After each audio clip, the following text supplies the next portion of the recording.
¿Cómo estás, Ana María?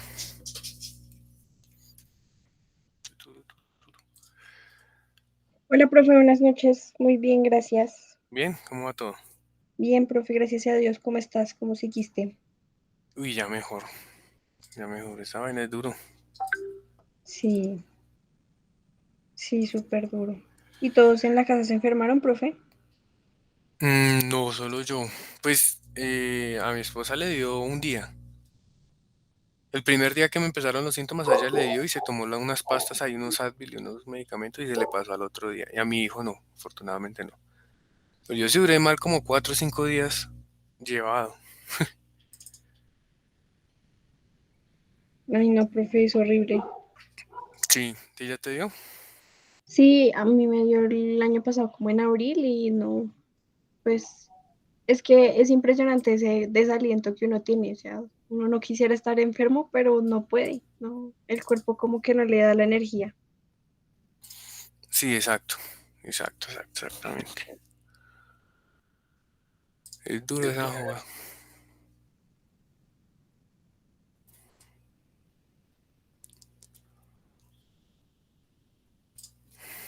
Bueno, hacemos un minutico que se conecten los compañeros, yo voy contestando aquí un correo y ya continuamos. Vale, profe, gracias.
Bueno,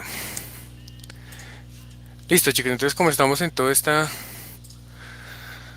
locura de si es volver presencial o virtual, no sé, pues quería escucharlos estos 2, 3, 5 minuticos y pedirles un favor, les voy a enviar por aquí un formulario que tienen que diligenciar desde su cuenta de la distrital. La coordinación pues nos pidió hacer como un sondeo, básicamente lo que estaban pensando los estudiantes. Acabo de enviar también al WhatsApp sobre si culminar presencial o virtual. Y quiero escuchar uno o dos de ustedes que me digan qué opinan, qué sugieren, qué, qué creen que sea lo correcto, qué han hablado como estudiantes. No sé, los escucho.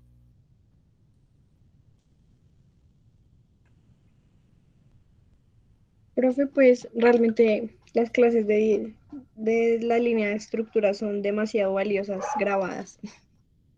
Realmente han sido una herramienta, no pues fundamental para que uno pueda estudiar.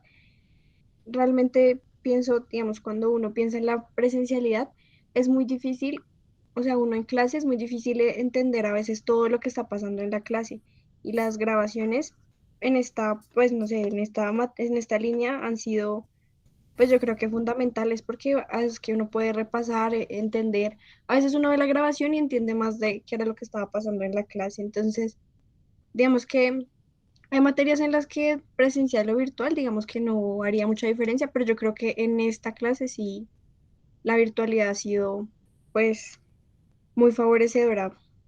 Pues digamos que para mí como estudiante en el estudio ha sido muy favorecedora. Entonces, si hay la posibilidad de que continuáramos virtual en nuestras clases de diseño, yo creo que sería muy favorable, profe. Sí, yo también. Digamos que esta parte de la virtualidad nos ha dado muchas herramientas, o por lo menos a mí. Los cursos, aquí ya hay varios que han visto conmigo análisis uno 2 y 3 y con esto de la virtualidad, pues se han dado cuenta que las clases han mejorado muchísimo. También hay gente que ha visto repetido conmigo. Entonces, las herramientas que uno tiene, manejar un Excel, manejar un SAP, manejar un FTool, pues le ahorran a uno años en tiempo. Pero bueno, sí, ya, hay otra realidad y es que esta carrera es presencial. Ahí sí no podemos hacer nada. Esta carrera es presencial, entonces, pues obviamente, pues eventualmente tendremos que volver a la presencialidad, sea ahorita, sea más adelante. Yo propondría una virtualidad porque es mi caso. Yo tengo horarios cuadrados laborales y de proyectos personales que no me permitirían llegar a tiempo a clase. Sí. Y pues bueno, esa es mi opinión personal. No puedo imponer mi opinión personal contra todo el resto de docentes y estudiantes, ¿no? Además que, em,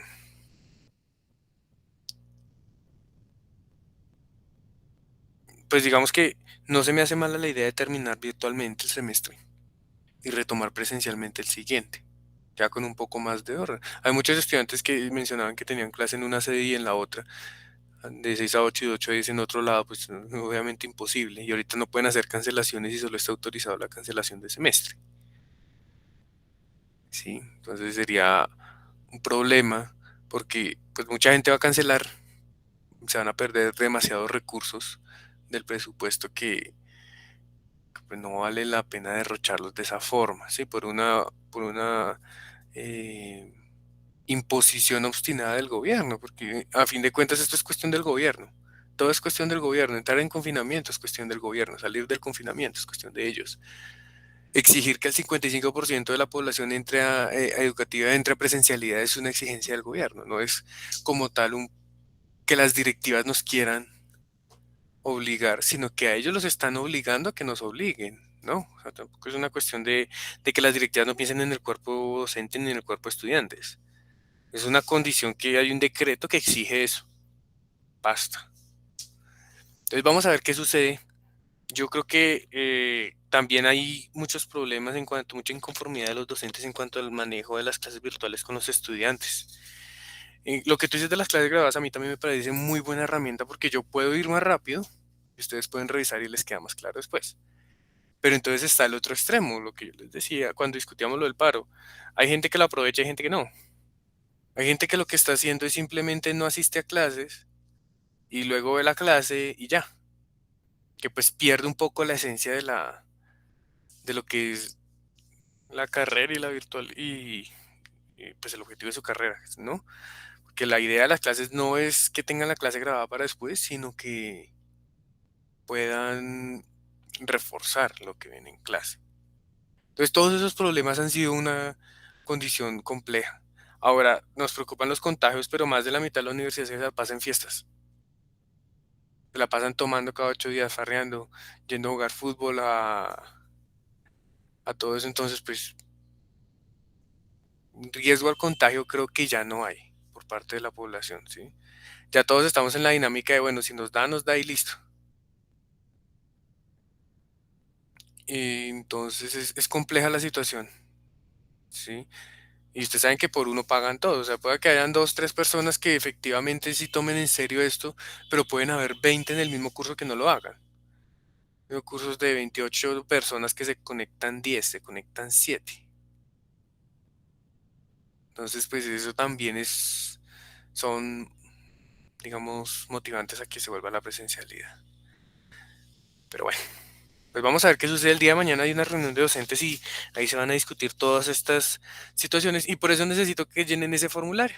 Con esa respuesta de ustedes, pues yo ahí ya tengo más o menos un criterio de qué puede, qué es lo que está prefiriendo la mayoría de los estudiantes. Obviamente la presencialidad tiene un punto de favor y es que uno no se distrae y no se duerme. Inclusive a mí yo les he comentado que a veces cuando uno ya está muy cansado y están siendo las 10 de la noche uno empieza a cabecear y a hablar estupideces que en la presencialidad pues obviamente no pasan porque uno está entretenido y dinámico al tiempo. Pero yo intento muchas veces hacer la clase dinámica, que me den respuestas, que me den todo eso, pero ustedes mismos se dan cuenta que es difícil esa interacción aquí por medio de una pantalla. Sí, entonces también la presencialidad tiene sus cosas positivas. Por lo demás, pues esperemos a ver qué deciden. Si nos mandan a ir presencial, pues nos estaremos conociendo en persona. Y si no, pues seguiremos por aquí a ver qué determinan mañana.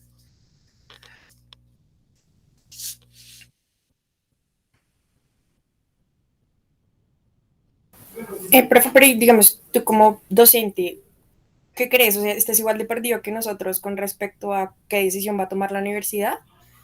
Porque yo no sé, o sea, yo dije, no, me toca condicionar unos planes, hacer un tipo de cosas para poder llegar a la universidad, pedir permisos en el trabajo, porque trabajo súper lejos, y resulta que como que no, entonces estoy como, no sé qué va a pasar, si sí, si no, no sé si ustedes tengan un panorama más claro.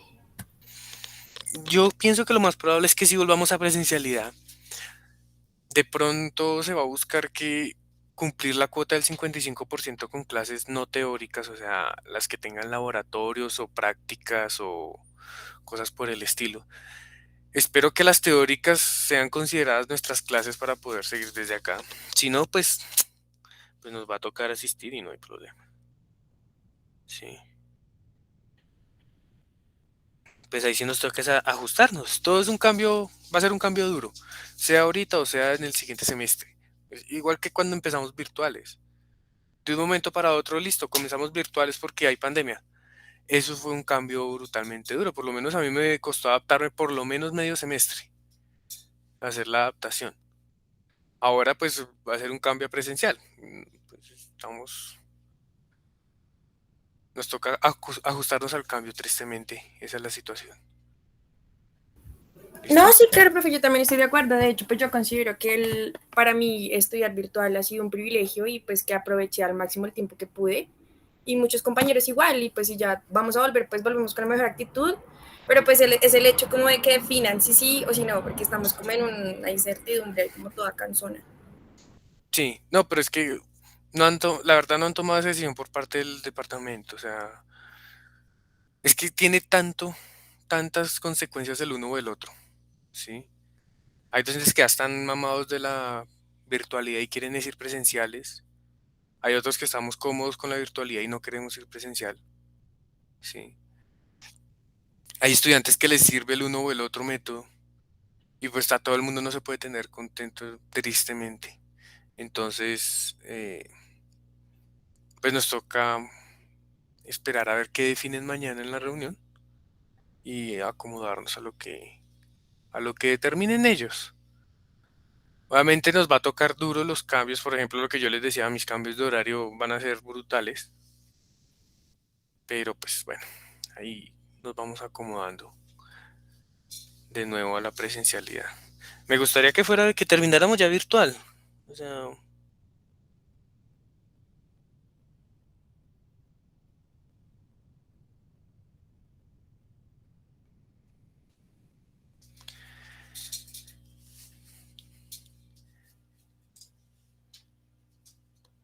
Sí, entonces eso pasa, chicos. Pero bueno, esperemos a ver qué nos dicen mañana y más bien aprovechemos nuestro tiempo y continuemos con nuestro curso, si les parece.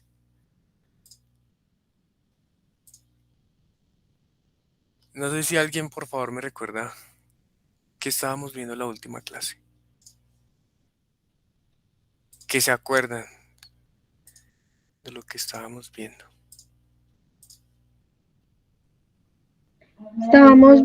Estábamos viendo Vigas T, profe. Vigas T. Habíamos acabado, ¿no? Habíamos acabado Vigas T.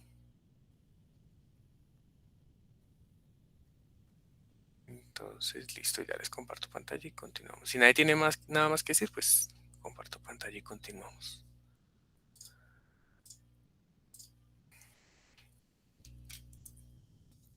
Yo creo que una cosa que también a nosotros, pues como que nos preocupa, profe, es que los profes vayan a renunciar.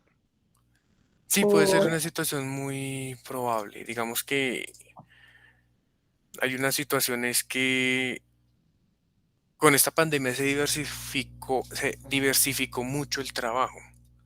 Entonces muchos profesores, como en mi caso, trabajábamos un horario laboral, salíamos y seguíamos trabajando en algún otro proyecto y nos ahorrábamos todo el tiempo de transporte que uno por lo general invierte yendo a dictar clase y todo eso y pues ahí ajustaba sus tiempos y tenía más cosas. Obviamente hay muchos docentes que deben estarse planteando la situación de la renuncia, igual que cuando volvemos de un paro, ¿no? También es un riesgo que muchos docentes de hora cátedra renuncien por la metodología de contratación de la universidad. Pero pues tranquilos que yo sé que pues, va a ser duro, pero en dado caso de que algún docente renuncie o renunciemos, pues el departamento sabrá ajustar todo para que ustedes puedan terminar sus cursos. Profe, no nos vaya a abandonar, por favor, en dado caso. no, no nos haga eso. Sí, Es que nosotros sabemos cómo solucionan y no funciona. sí, esas soluciones son duras, pero bueno, todo depende de lo que suceda mañana, que deciden los docentes. Y ahí viene de nuevo pues el problema de la informalidad de la contratación docente de la universidad, ¿no? Tanto docente hora cátedra, yo creo que somos el 90% de la planta docente es hora cátedra. Y pues la verdad somos docentes que no tenemos, aunque tenemos una relación contractual y muchos tenemos, o por lo menos es mi caso, tengo una pasión por esta vaina y uno se siente comprometido con la causa de dictar una buena clase y dedicar tiempo, que no es pago, pero pues uno lo hace por el bien de ustedes. También hay que decir que en dado momento, vean lo que pasó en el paro. Entraron en paro y suspendieron contratos y todos para afuera. Sí, que pues obviamente es una situación compleja para muchos docentes, digamos, pues no en mi caso, pero muchos docentes que sí dependen de esto exclusivamente. Entonces toda esa informalidad genera esas situaciones. Que de pronto alguno de estos docentes que tenga que volver a la presencialidad no pueda, por lo que mencionaban, que tiene otro trabajo, que consiguió dictar clases en otro lado y no puede hacer el transporte, pues son las cosas que pueden pasar. Sí, es el riesgo que están asumiendo.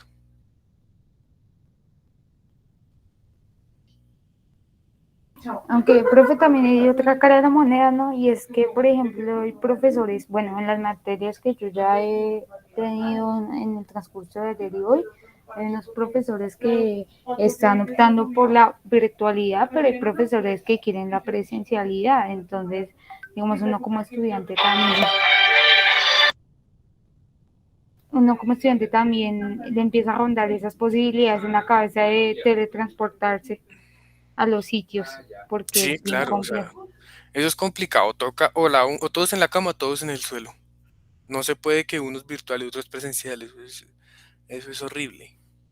Pues eso no va a funcionar, no va a funcionar nunca. Sí, o todos en la cama o todos en el suelo. Tristemente los que queramos presencial, los que queramos virtual y no podamos, pues nos jodimos. Pero tenemos que asumir pues la decisión que tomen las directivas y pues ahí sí, como les digo, es algo muy complejo que se escapa de nuestro alcance, sino que es algo ya a nivel nacional que no podemos, no es tan fácil echar para atrás o imponer nuestra posición, ya sea como estudiante o como docente. Y sí, obviamente lo que les digo es que es jodido, la virtualidad es jodida porque uno como docente es duro usted dictar una clase y hable 2, 3 horas solo, que es muchas veces el caso que le pasa. Yo tengo clases de 4 horas los sábados seguía y muchas veces he hablado 3 horas yo solo, ¿sí? Sin saber si hay dudas, si hay preguntas, si hay nada de eso. No hay una interacción constante. Entonces muchos docentes se cansan de eso y prefieren su clase tradicional. Eso es entendible también. Pues esperemos a ver qué pasa esta semana. Esta semana ya nos definen. Por el momento esta semana vamos a estar aquí virtual. Entonces pues es bueno. Y ya después miraremos a ver qué pasa.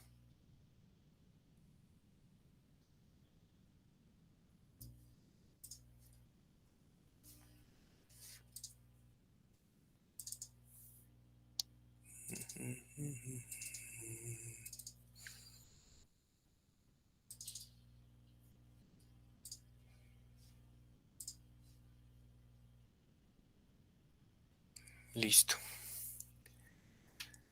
Entonces, continuemos con lo que estábamos viendo nosotros. Nosotros habíamos visto ya diseño de vigas T, diseño de vigas con refuerzo a compresión. Pam, parán. Listo. Entonces vamos a ver el último tema del diseño a flexión, que son las condiciones de servicio. Resulta que todo este tiempo hemos estado hablando de, bueno, cuántas barras necesito para que me cumpla el momento actuante, todo eso con cargas de diseño. Y ahí viene una pregunta, ya califiqué los exámenes, pero la pregunta es ¿por qué nadie, es que nadie, no, creo que hubo una persona, pero diseñó mal? De resto, todas las otras 9 personas que presentaron el examen, nadie mayoró cargas.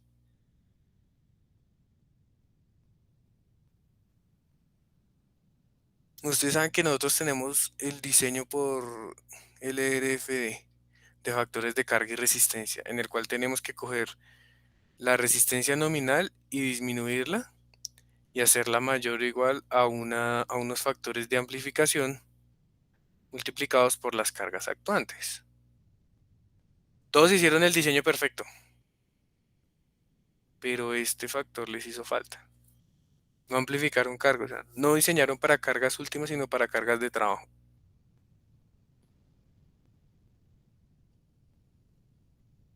Profe, yo tengo una inquietud con eso. Dime. Pero, pues, o sea, yo entendía esa parte de pues, de colocar esos factores como de mayoración SFI, que le colocaba uno al momento, porque, digamos, uno está trabajando con un momento, que era, digamos, el momento teórico el momento teórico máximo al que estaba sometido el elemento. Sí, Y con ese 0,9, pues, lo que garantizábamos era hacer que, pues, hacíamos el diseño un poquito mayor, o claro. sea, para un momento mayor. Entonces, pues, esa era la parte que yo entendía como, digamos, esa parte, entre comillas, de mayoración de carga o factor de seguridad, esa parte. Yo no entiendo esa otra cosita que su merced se refiere con ese factor ahí gamma. Listo.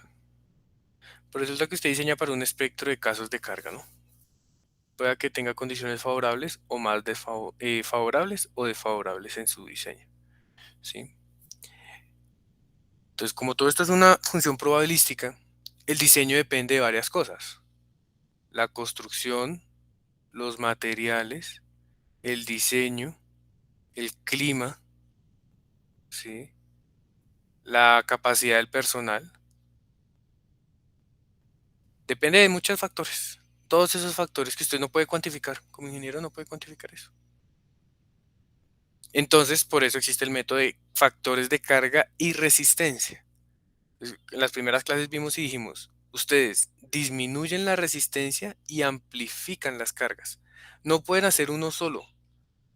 Si hacen uno solo no están cumpliendo con la metodología de diseño impuesta por la norma. Tienen que hacer los dos, reducir la resistencia y amplificar las cargas, siempre, al momento del diseño. ¿Ya? Todos aplicaron bien los factores de reducción de resistencia, correcto, que era un factor de phi de 0,9, pero no amplificaron las cargas. Entonces prácticamente hicieron un diseño en condiciones de trabajo y no en condiciones de diseño. ¿Sí? La diferencia es una barrita. Puede que sea muy poco, claro que sí, pero una barrita no es mucho ni es poco, pero sí puede ser determinante en cualquiera de estos casos. ¿Mm? Ahorita que usted solo está diciendo, no, que la carga muerta sea mayor o que sea menor. Es lo único que me hizo falta considerar con este gamma. Y no, no es solo eso. Es todo esto. Construcción, materiales, diseño, clima, personal, la probabilidad de ocupación. Todo eso son factores que tienen que estar considerados en su diseño. No explícitamente, sino con estos factores gamma. ¿Mm? Entonces, miremos rápidamente cómo era la solución de su examen. Hubo dos personas que no me entregaron o no encontré el examen. De pronto fue que no lo encontré. La nota promedio fue 2. O sea, todo el mundo sacó 2, prácticamente. Entonces, teniendo en cuenta que ¿La qué? Ay, la embarré. Pues la respuesta, como vemos que en un principio valía 60%, muy pocos tuvieron la respuesta correcta, solo están dos personas aquí en el tercer punto. ¿Sí? Y pues en el resto sí hicieron diseño, despliegue y longitud de desarrollo, eso estaba bien, eso estaba claro, pero no mayoraron carga, entonces pues, por ende el diseño no cumple. Entonces, como se dan cuenta, todos tienen 5 en todo, excepto en la respuesta. ¿Sí? Y eso fue como una ayuda, porque en sí el diseño no está bien. Pero bueno. Hubo dos personas que no me entregaron que son estos dos códigos, no sé si están por aquí. A ver si fue que no encontré esos exámenes o la embarré yo. ¿Listo? Entonces resolvamos uno de esos dos, resolvamos el número 2. Rápidamente. Entonces, si no estoy mal, era una viga de 2 vanos, simplemente apoyada. Ah, no, doblemente empotrada, perdón. Chun, chun, chun, chun, chun. Con unas longitudes de 7 y 8.5 metros. Estoy haciendo el primero. F'C 29, Fy es 420, carga muerta 10 kN, carga viva 12 kN. Y la sección de la viga era una base de 0.3 y 0.5 de altura. Entonces en el examen yo les decía, para su primer prediseño el D iba a ser simplemente H menos 0.05 y el D' iba a ser 0.05. Entonces vamos a hacer ese diseño rápidamente. Las cargas, entonces están ahí definidas. Esto no necesito nada más. Tenían que incluir el peso propio. Pues el peso propio era simplemente 24 por 0.3 por 0.5, que eran 3.6. Todo eso, todo el mundo perfecto, todo el mundo entendió el peso propio. Entonces vamos a decir, la carga muerta total pues serían 13.6, la carga viva serían 12. ¿Cuál condición voy a diseñar? Puedo diseñar dos condiciones, 1.4 muerta o 1.2 muerta más 1.6 viva. En este caso iba a controlar la segunda. Entonces ahí hago la mayoración. 1.2 por 13.6 más 1.6 por 12. Eso me da 35.52 kilonewton por metro. Muchos lo que hicieron fue solamente sumar esto, es decir, les dio 25.6. Fíjense, les faltan 10 kilonewton de más. ¿Sí? Entonces, simplemente distribuí esa carga aquí, lo puedan hacer en FTool. Y ustedes mismos me lo decían en el examen, ahí está el esquema de los momentos últimos, pero no están mayorados, entonces no son últimos. No eran momentos últimos. Y este era mi esquema de diseño. Entonces, por aquí yo tengo todo programadito en esta hojita Excel. Entonces, el primero.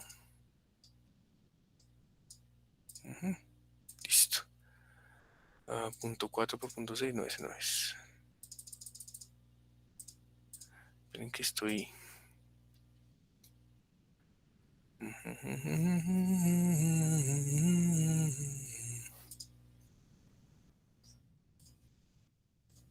Profe, yo quería preguntarle dos cositas.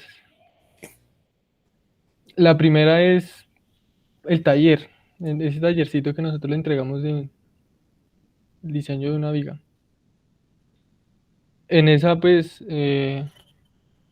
nosotros en ese caso, pues tampoco habíamos tomado esa mayoración de cargas. Sí, sí, sí. Pero bueno, pues en ese orden de ideas, pues, digamos, no sé, digamos, hubiera sido como apropiado que su merced nos hubiera dado una retroalimentación en el momento, ¿sí? Como para tenerlo muy presente. Sí, señor, claro que sí. Pues yo le entiendo perfectamente que, pues, que hay que mayorar las cargas, obviamente, porque pues no es lo mismo cómo les van a hacer las condiciones de diseño pues a la solicitación de carga que tenga solamente en condiciones, digamos, estáticas. Pero digamos en ese caso, o sea,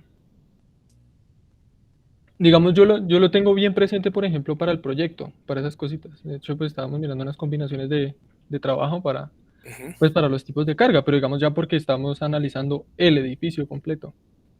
Pero digamos no, o sea, por ese otro lado, pues Bueno, no listo, se me sí, pase pues de eso.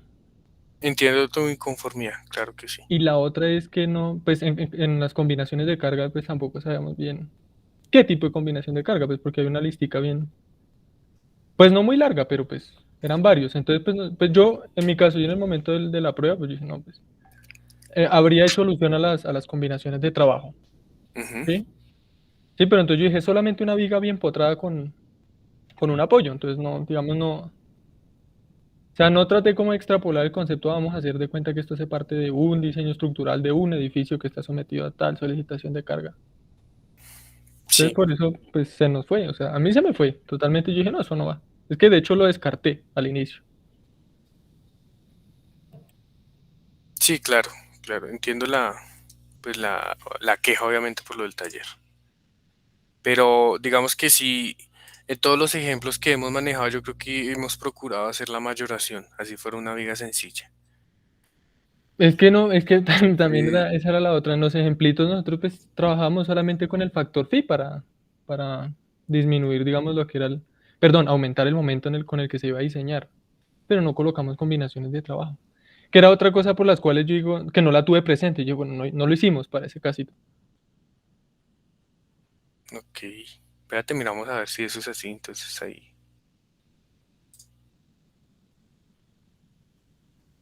Yo siempre las hago.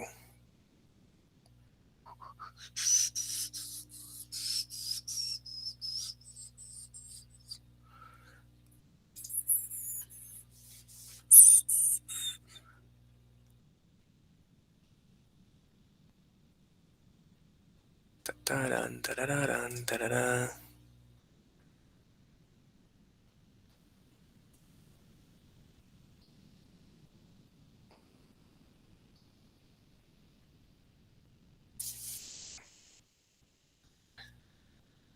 En nuestro primer ejemplo está.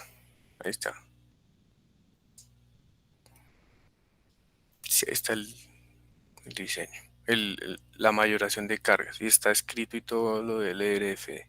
Pero en el resto no. Ahí sí tienes razón. De pronto hicimos fue ejercicios con cargas últimas directamente.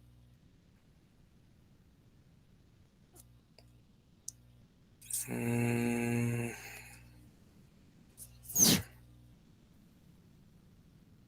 Bueno, pues entonces déjenme, pensamos a ver qué hacemos para que puedan recuperar esa nota. De alguna forma ya sea un trabajito por proyecto. O sea, dos trabajitos así, un trabajito cada equipo de trabajo para que podamos recuperar esa nota. Porque entiendo la confusión, obviamente. Y no está explícito en todos los ejemplos, pero sí está dicho. Sí. Entonces pues, terminemos de ver y vamos mirando a ver qué podemos proponer para que recuperen o mejoren su nota, si les parece. Sí, Sí, profe, profe, porfa, muchísimas porque gracias. nosotros, pues nosotros montamos dos Excel con, y profe, es que de verdad, si nosotros hubiéramos tenido en cuenta eso, es que no puede creer todos los látigos que nos estamos dando aquí, porque Pues uno claro, monta los Excel, pues conforme a los ejemplos, y en este, o sea, apenas dijiste eso, nosotros como así, entonces, no, ay, preciso, profe, entonces sí te agradecemos ahí que lo consideres, profe, por favor. sí. Bueno, lo voy a pensar de que al jueves y el jueves les digo qué podemos hacer. Entonces, bueno, sigamos con nuestra hojita de cálculo rápidamente. Beta 1, un factor que depende del concreto. Creo que todos tenían que hacer modificación del beta 1 porque son mayores de 28 megapascales. Todos son mayores de 28. Evidentemente todos lo hicieron, eso estaba bien. Módulo de elasticidad, podemos usar el de 4700, está bien, cuando tenemos datos suficientes. A, B, carga muerta, carga viva, carga de diseño y carga de trabajo. Esta carga de trabajo pues no la necesitaban para el examen. La necesitan es para ahorita lo que viene de flexiones. Entonces aquí, ¿qué hago? Yo lo que hice fue resolverlo por un cross, sencillito. Un cross que puedo quitarle más de 10 filas. Y ahí obtengo los momentos últimos, en los apoyos superiores y en las vanos inferiores. Programo el diseño con cuantía de diseño, cuantía mínima, cuantía máxima. Todo esto ya lo hemos hecho. Y tenían que decirme cuál era el- la cantidad de barras para el apoyo 2. Ese era el primer punto. Ahora, hay otro problema.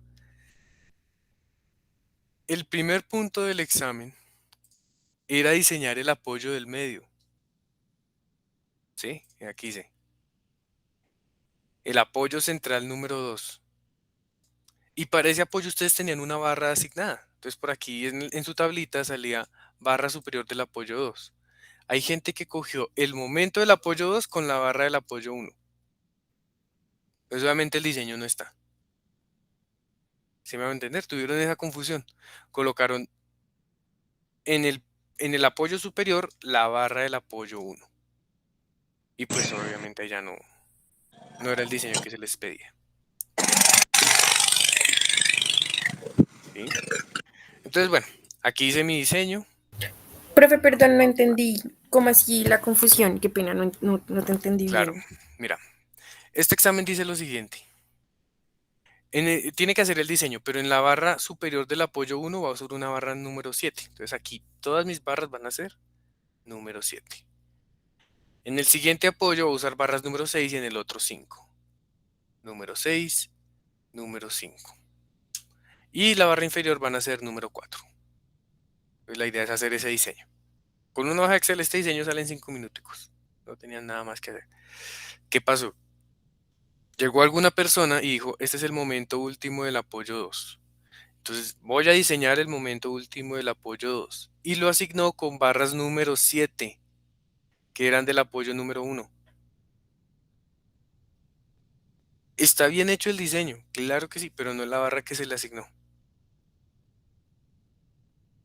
¿Sí? Eso fue lo que hicieron. Como 2 o 3 personas hicieron eso. Pues bueno, Ah, ok, profe. vamos a hacer este. Digamos que ese momento último 2 del apoyo 2 con cargas mayoradas a este primer examen le dio 182.8. Con eso calcula un refuerzo. En este caso mi refuerzo, verificando las cuantías y todo lo que hemos visto en clase, me da 5 barras número 6. Número 6. Cuya área serían 1160 milímetros cuadrados. Eso era lo primero, sacar el diseño. Cuando ustedes pueden sacar los cálculos de la longitud de desarrollo con las fórmulas simplificadas. Entonces esas fórmulas recuerden que son son 4 cositas. ¿Mm? Entonces, estas de aquí son para barras menores a las 6, estas de aquí son para barras mayores a las 7. ¿Sí? Simplemente usar esta fórmula o esta fórmula. No habían criterios que les permitieran decidir si tomaban esta o esta. Cualquiera de las dos les servía. Y con eso calculaban su longitud de desarrollo. Entonces tenían que hacer el esquemita, el apoyo de 0.3. Aquí va mi apoyo. Y decir, listo, esto tiene que tener hacia allá longitud de desarrollo y hacia allá longitud de desarrollo. Encontrar estos puntos de corte, X1 y X2, y ubicarlos. También creo que todos hicieron eso. Y decir que a partir de este corte se debe extender de 16 veces el diámetro del estribo, creo que era, o 8 veces el diámetro de la barra. Creo que era así, ¿no? No me acuerdo, que eso lo vimos hace tanto tiempo. Un momentico, eso está por acá. Acá. De 12 veces el diámetro de la barra. Vean, estaba en la mala yo. O ln sobre 16. Entonces esto no va. O longitud libre sobre 16. Ustedes trazaban las dos barritas. Digamos esta primera barrita. Sí. Y trazaban la otra barrita, que iba de acá hasta acá, más estas distancias hacia allá. Y escogían la más larga. Eso era todo lo que tenían que hacer. Y en eso a todo el mundo le fue muy bien. Si hay que decirlo, les fue muy bien. En el apoyo pues llegaba un gancho, tenían que decirme que obviamente esa longitud de anclaje no les iba a alcanzar. Esos 30 centímetros no es nada, no alcanza a anclar esa viga. Entonces ahí la solución sería poner barras de menor diámetro o ampliar el apoyo. ¿Sí? Pero tenían que calcular simplemente una LD, pero en este caso LDH, una longitud de anclaje de gancho en los puntos 1 y 3. ¿Listo? Y eso era prácticamente todo el primer examen. Ah, bueno, ahora, luego de tener su diseño, tenían que determinar cuánto era el FIMN real que resistía con 5 barras número 6. Entonces sacaban la cuantía real como las 5 número 6 sobre B por D. ¿Sí? Y con eso llegaban aquí a esa ecuación, phi por rho por fy por 1 menos 0. Rho fy sobre f' c por b por d al cuadrado. Este d simplemente era h menos 0.05, no más. ¿Y qué tenían que hacer? Decir, sacar el porcentaje del momento último del apoyo 2 sobre phi mn. Esto deben estar aproximadamente entre un 70 y un 90%, dependiendo de la exactitud de área suministrada. Hubo una persona que le dio 30%, quiere decir que tenía mucho sobrediseñada esa sección. ¿Sí? Algo cometió algún error con los momentos que seleccionó. Pero bueno, eso era básicamente los tres primeros puntos. Este estaba muy... Pues si tenían todo programado, no debieron de haberse demorado más de que 40 minutos haciendo eso. Inclusive podían hacerlo por FTool, que era muy sencillo. Y creo que la mayoría, todo el mundo lo hizo por FTool. Entonces en eso, pues, obtenían sus porcentajes. ¿Listo? Y ahora viene la de la parte inferior. En la parte inferior, ¿qué tocaba hacer? Lo mismo, diseñar. Diga cuánto resistía. Entonces, con dos barras número 4 creo que era que yo les ponía, ¿no? Entonces, con dos barras número 4 entonces eso sería 2 por 129, son 258. Con esto determinar el MN. Y decir, efectivamente, hay un momento, en muchos casos ambos no cumplían o solo uno cumplía, ¿sí? Entonces decía, hacen falta bastones. Sacar ese delta de momento como el momento último, ese sería el momento último positivo, menos este phi mn inferior, ¿sí? Y con este delta de momento hacían un diseño. Y la cantidad de barras adicionales eran los bastones que tenían que colocar en cada vano, acá o acá, ¿sí? Eso era lo que tenía que hacer. Y obviamente, pues calcular su longitud de desarrollo, su MU, ta, ta, ta. Decir dónde iban los empalmes. Pues ya no, simplemente por acá en esta zona, que son los momentos de menor, los puntos de menor tracciones. ¿Sí? O de pronto aquí en esta zona para los momentos positivos y aquí en esta zona para los momentos negativos. Por ejemplo, para los refuerzos, perdón, aquí para los refuerzos superiores y aquí para los refuerzos inferiores. Eso era todo lo que tienen que hacer. Pueden hacer un esquemita e indicarlo. Y ese era básicamente el último punto, no era más. Estaba supremamente sencillo el examen. Y teniendo en cuenta pues todo el tiempo que les dimos. Y la embarraron solamente en esa vaina de las cargas, muchachos. Fue la única embarrada de eso. Pero bueno, ya que. Entonces, ¿yo qué hacía? Yo cambiaba ahí cada uno y verificaba aquí las respuestas. El punto 1, el punto 2, el punto 3, la relación de los momentos, el punto 4 y el punto 5 que es para el segundo examen. ¿Listo? No sé si creemos, si a ustedes les molesta, todos tienen la misma nota, entonces creemos un solo archivo de Drive y les comparto todos los exámenes en una sola carpeta y ustedes lo revisan. Cada uno saca su examen, lo quita y ya.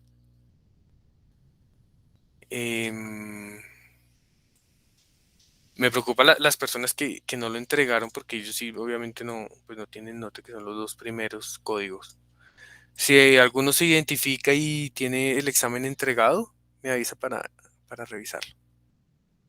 ¿Listo? Entonces vamos a continuar con nuestro tema del curso. Si no tienen ningún otro comentario del examen.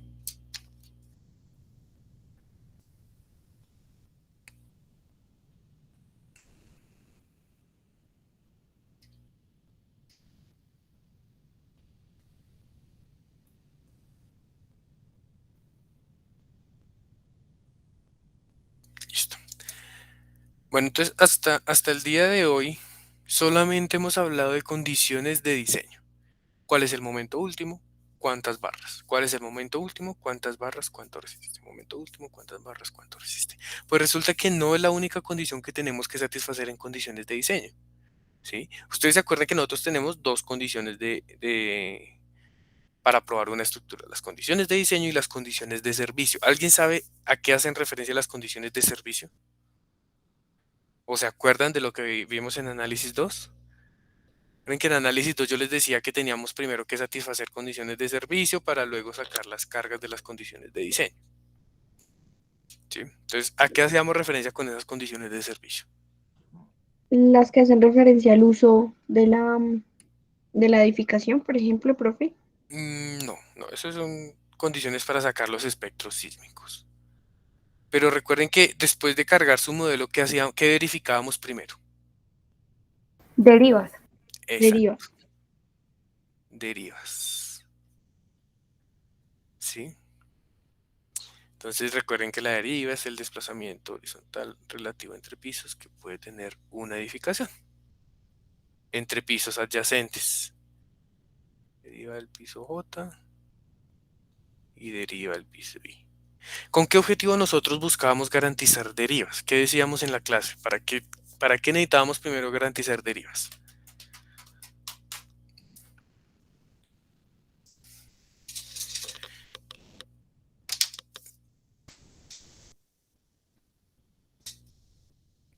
Porque es el desplazamiento máximo que puede sufrir la edificación, bueno, cada uno de los pisos de la edificación en un momento de sismo, profe. ¿Y por qué es el desplazamiento máximo?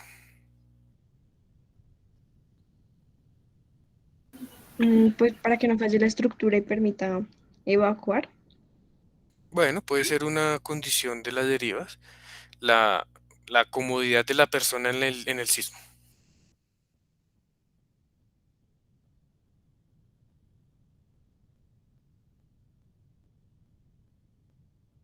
¿Qué otra condición?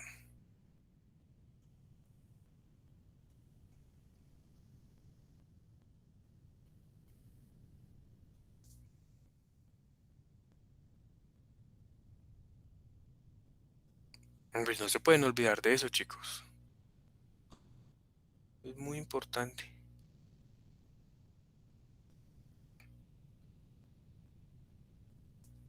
¿Mm? ¿Por qué la norma exigía que teníamos que controlar derivas para proteger qué? ¿Quién vio conmigo? Carolina, tuviste conmigo análisis 2. ¿Por qué teníamos que calcular derivas? Pero pues me acuerdo que las derivas, o sea, es como lo del máximo desplazamiento horizontal que se tiene en la estructura y que pues teníamos que calcularlas para el tema como de la falla, o sea, cuando calculábamos las derivas y se nos daban muy altas, decíamos, no, entonces esto más está mal diseñado y teníamos que hacer como unos cambios, pero no me acuerdo bien del por qué. No. ¿Quién más? Cristian. Cristian también vio conmigo análisis 2. Sí, señor, pero yo también estoy un poco en las mismas, estoy intentando hacer memoria. Sergio.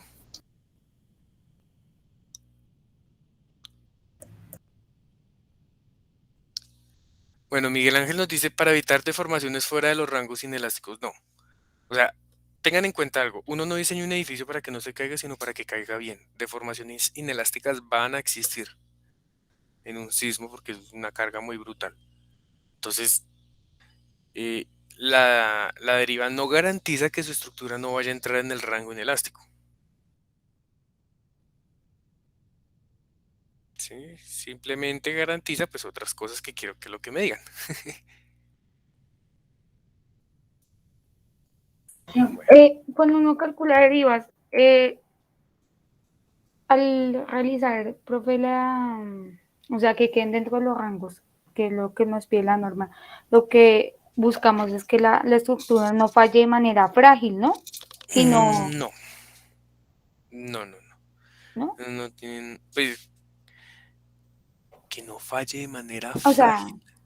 de manera como, es que en este momento no recuerdo la palabra, se comporte de manera elástica, Mm, la estructura, no. la falla no sea súbita, creo que la palabra, ¿no? No, para eso lo que hacemos es diseñar con secciones subreforzadas, pero no Ah, bueno. tiene que ver con la deriva. Bueno, entonces, si ustedes Profe, separan para esto, lo de la máxima, o sea, pues para lo de la máxima deriva admisible, que era lo del porcentaje de la altura del piso. claro, la máxima deriva es 1%, pero ¿por qué 1%? ¿Por qué no 2? ¿Por qué no 3? ¿O cuál es el objetivo de ese 1%? Entonces, párate tú en tu estructura. Ya, ya, ya. Si ustedes miran ahorita dónde están, o pensemos en la universidad distrital, ya que probablemente volvamos.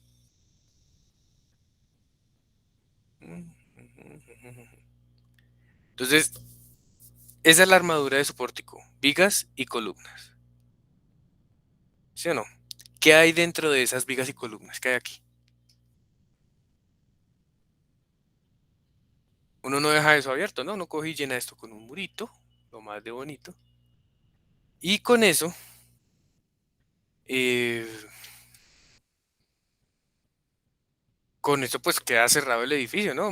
Maluco tener una vaina ahí solo vigas y columnas y todo el mundo viéndolo a uno. Entonces uno con y le pone muritos, ta, ta, tin, ta, ta, ta. Esos muritos, ¿con qué material lo ponen ustedes? Mampostería. Mampostería. ¿Qué característica tiene la mampostería? Ah, ustedes ya vieron, ustedes ven una materia que se llama como muros portantes, creo que se llama, o mampostería. No, no se llama mampostería, ¿cierto que no? Se llama diseño de muros portantes y es una electiva, pero no la hemos visto. Uy, recomendadísima. Difícil encontrar libros que expliquen mampostería por fuera de la universidad. Entonces, ¿qué pasa? Esa mampostería son unas cositas ahí de arcilla, unos bloquecitos que, esperen, les muestro una fotico que uno dice, "Ta, que, o sea, no dan ganas de comprar apartamentos, no dan ganas de comprar nada sino de construir porque esa vaina asusta. Entonces, esas mamposterías y esos muritos son frágiles, ¿no? Eso no tiene acero. Cualquier solicitación a flexión los cuartea. A cortante también pueden presentar falla. ¿Sí? Entonces, esos elementos son frágiles. Por ende, cuando llega el sismo, su edificio se deforma. Y entonces este murito, que es muy rígido, eso sí, esa vaina tiene una resistencia a corte brutal, se va a ver solicitado a flexión por esta deformación de la estructura. ¿Y qué vamos a esperar?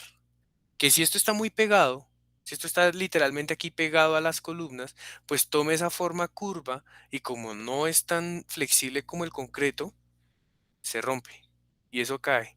Y si aquí va un cristiano, le cae eso en la cabeza y hasta ahí llegó. Láncele a alguien un ladrillo a 20 centímetros de la cabeza. Ahora lánceselo a 10, 15 pisos de altura. Sí, y eso es un problema. Y hay una mano de problemas por eso acá en Bogotá, por asentamientos diferenciales. Una vez estuve en un edificio por allá, en la 134 abajo de la autopista, de una constructora muy famosa que eran como 5 proyectos de torres. Construyeron la primera torre, perfecto. Construyeron la segunda, perfecto. Pararon como 10 años el proyecto, 10, 8 años. Y después de 8 años dijeron, listo, vamos a construir las otras 3 torres. Cuando la construyeron, esas otras 3 torres generaron problemas de subsidencia en el suelo y el edificio se estaba asentando, de a poquitos, de a poquitos. Y esos son edificios de gente de plata, ¿sí? Entonces, prácticamente cada apartamento tenía su propio ingeniero estructural contratado para ver qué fue lo que pasó. Cuando yo fui a mirar, estaba el edificio, pónganle unos 15, 20 pisos, que no sé, no, no les puedo mostrar fotos. Entonces, esos son unas pantallas de concreto y cogen y los forran aquí con albañil, con esos ladrillitos, a que se vea bonito así, ladrillito, ta, ta, ta. Y esta vaina en el piso 14, 13, eso estaba así, soplado, algo así. Y obviamente, como todo, aquí estaba era el parque de los niños. O sea, que había niños. Entonces, ay, alguien quiere pensar en los niños, por favor. Llega a caer ese y los mata. Claro, un pedradón de esa vaina parte al niño a la mitad, ¿no? Desde esa altura. Eso es MGH, creo que era la fuerza de la energía potencial de un ladrillito de esos. ¿Qué pasó? Pues el asentamiento de esa vaina estaba girando y estaba levantando la fachada. ¿Sí? Ahora, en las derivas, si yo no controlo esas derivas, esos ladrillitos pueden caer y matar a alguien. Entonces vean, por ejemplo, estas foticos. Son foticos por ahí que uno se... Uy, uy, uy. No está funcionando. Espera un momentico, actualizo esto, que me las acabé de enviar.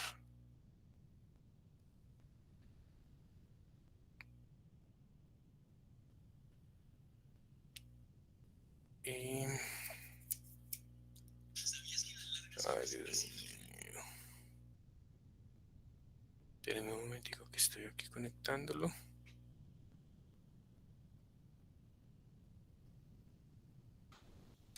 Entonces pónganle cuidado a estos muritos tan lindos. Ahí están, estos son los muritos de mampostería que tenemos. Obviamente tienen todas sus pegas bien hechas, ¿no? Vea. Péguelo con mocos y le queda mejor, vea eso. ¿Sí? Son unos bloques huecos de lado a lado, rotos. Esto aquí no tiene mortero en la pega. Eso no tiene mortero. A mí que no me venga a mentir el maestro que eso tiene mortero. ¿Sí? Obviamente usan este bloque en vez de este ladrillito de acá, porque es que vea que este ladrillito de acá abajo sí necesita verse la pega continua. Aquí en esta no, pues es que como tiene huecos, ingeniero, pues se nos va por ahí el concreto, el morterito, entonces pues no queda pegado. Listo, se la paso, maestro. Pero fíjense la calidad de esas construcciones que se están viendo acá en Bogotá. ¿Sí? Esto es lo que venden. ¿Sí? A ver qué otras foticos alcancé a tomar. Por aquí este es otro proyecto diferente. Este sí tiene un poquito, vea que a este sí se le ve más la pega. ¿Sí se fijan? ¿Sí están viendo la pantallita? Sí. Sí, profe. Sí, señor. Vean que aquí esto sí se le ve más la peguita a estos bloquecitos. Más o menos. Pero tienen otro pecado que ya les muestro. ¿Sí? Esta es una fotico más de cerca. Vea esa calidad de bloquecitos. Aquí no hay bloque. Aquí está hueco. Y esto es importante diseñarlo. Hay una parte de la norma que es diseño de elementos no estructurales. Yo creo que todos estos elementos no cumplen ese diseño no estructural. ¿Sí? Ni siquiera un diseño de un elemento no estructural cumple esta vaina. Pero bueno, ¿qué problema ven ustedes acá?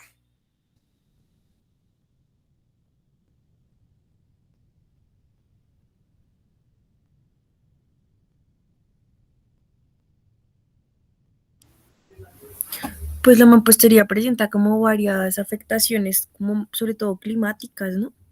Bueno, saquemos de lado todo eso. ¿Qué cosa, teniendo en cuenta esto que les acabé de decir, que eso se va a afectar y que pues la mampostería no tiene la misma flexibilidad del concreto? ¿Qué problemita ven acá en esa unión columna-mampostería?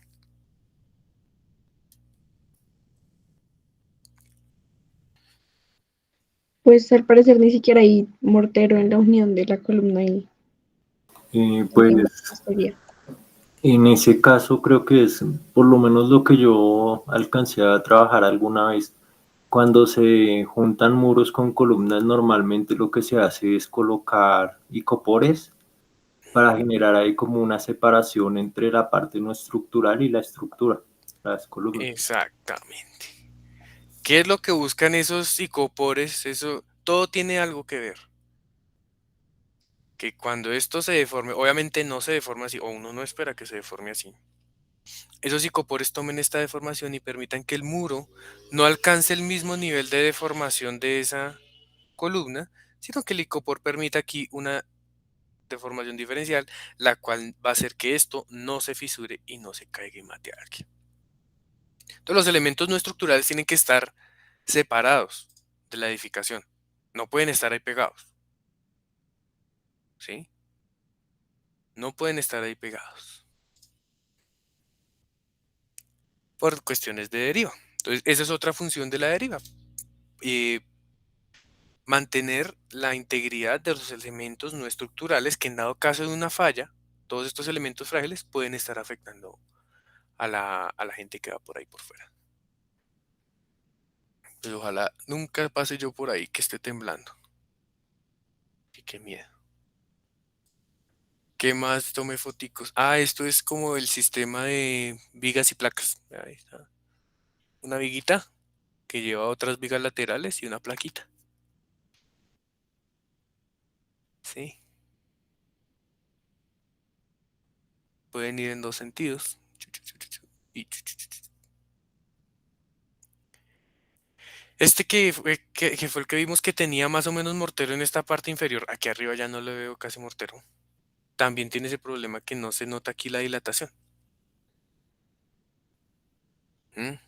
Otro problema ahí grave de eso. ¿Qué otro problema ven ustedes así a simple vista en la losa de ese sistema?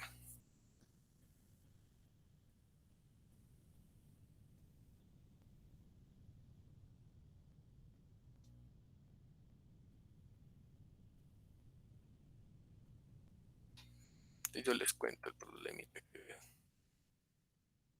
Usted, cuando esté en obra, coja un tarrito de 4 centímetros y lo llena de concreto un poquitico y mete su dedo, el dedo de su mano, y mire por un ladito. Pues, ¿qué va a haber? Puro concreto, o sea, no va a haber el dedo, ¿sí o no? Porque hay un recubrimiento de 2 centímetros al lado y lado, que 2 centímetros es el recubrimiento de una losa. ¿Qué están viendo ustedes aquí en esta foto? En esa losita. Si se fijan ahí se alcanzan a ver las barritas de la losa, ¿no? ¿No les parece extraño que eso suceda? La única explicación es que ustedes cojan y pongan el dedo pegado aquí al borde del vaso. Lo cual quiere decir que esas barras no tienen el recubrimiento necesario. ¿Qué pasa? No, venden unas panelitas que llaman, unos cositos así, unos distanciadores para esas mallitas. Y ahí funden el concreto, entonces pues queda la capa de concreto bien echadita por acá. Y de por aquí arriba. Y pues, si ustedes van a ver por acá, no van a ver esas barras. Pero aquí se están viendo esas barras. Vea toda la cuadrícula, por todos lados se están viendo esas barras. Qué peligro. ¿Listo? Son todas las cositas que ustedes ya deberían como ir intuyendo, ir mirando en una estructura de estas. Y qué más por aquí? No, creo que esas eran las fotos que había tomado.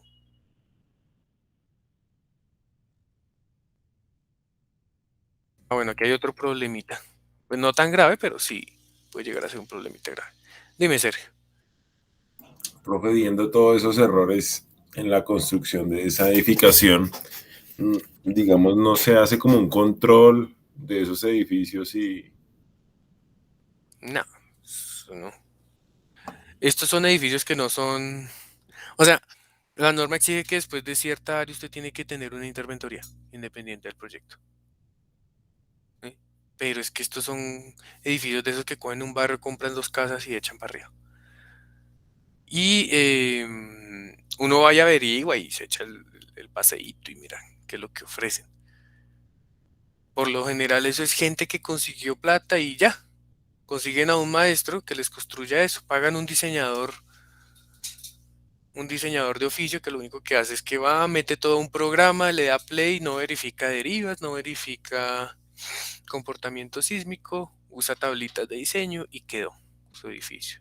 Y pues obviamente el dueño le conviene es que sea más barato. Entonces en obra el maestro le dice todo bien, yo le ayudo y le baja restricciones. Entonces, conclusión, no, eso no tiene requerimiento de interventoría. Ahora usted como ya es ingeniero y sabe que eso no se debe hacer así, usted puede exigir porque usted está pagando por algo bien hecho, no por esa vaina. Pero el 95-99% de las personas que compran una casa acá en Bogotá no saben de ingeniería civil. ¿Sí?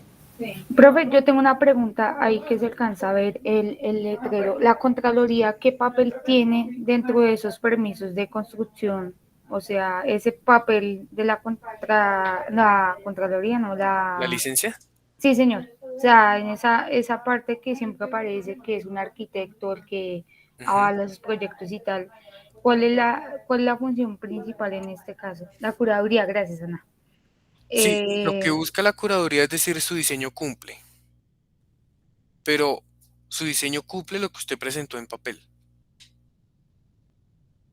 ¿Sí me hago entender? Entonces tú diseñas una estructura y vas y la radicas ante una curaduría que lo que va a hacer es, tiene un set de ingenieros que se ponen y revisan tu diseño y te dice, oye, no verificaste derivas, este elemento no cumple cuantías, este está sobrediseñado, este está sobre reforzado, ¿sí? Cosa de garantizar que el diseño cumpla. Eso es lo que hace una curaduría.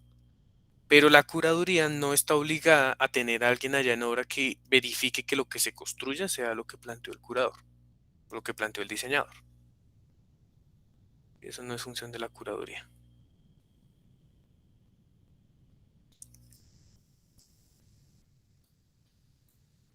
pero es un problema súper grave que estamos afrontando, ¿no, profe? O sea, en caso dado que Dios no lo quiera llegar a temblar por ahí una cosa complicada, entonces, ¿dónde iremos a parar?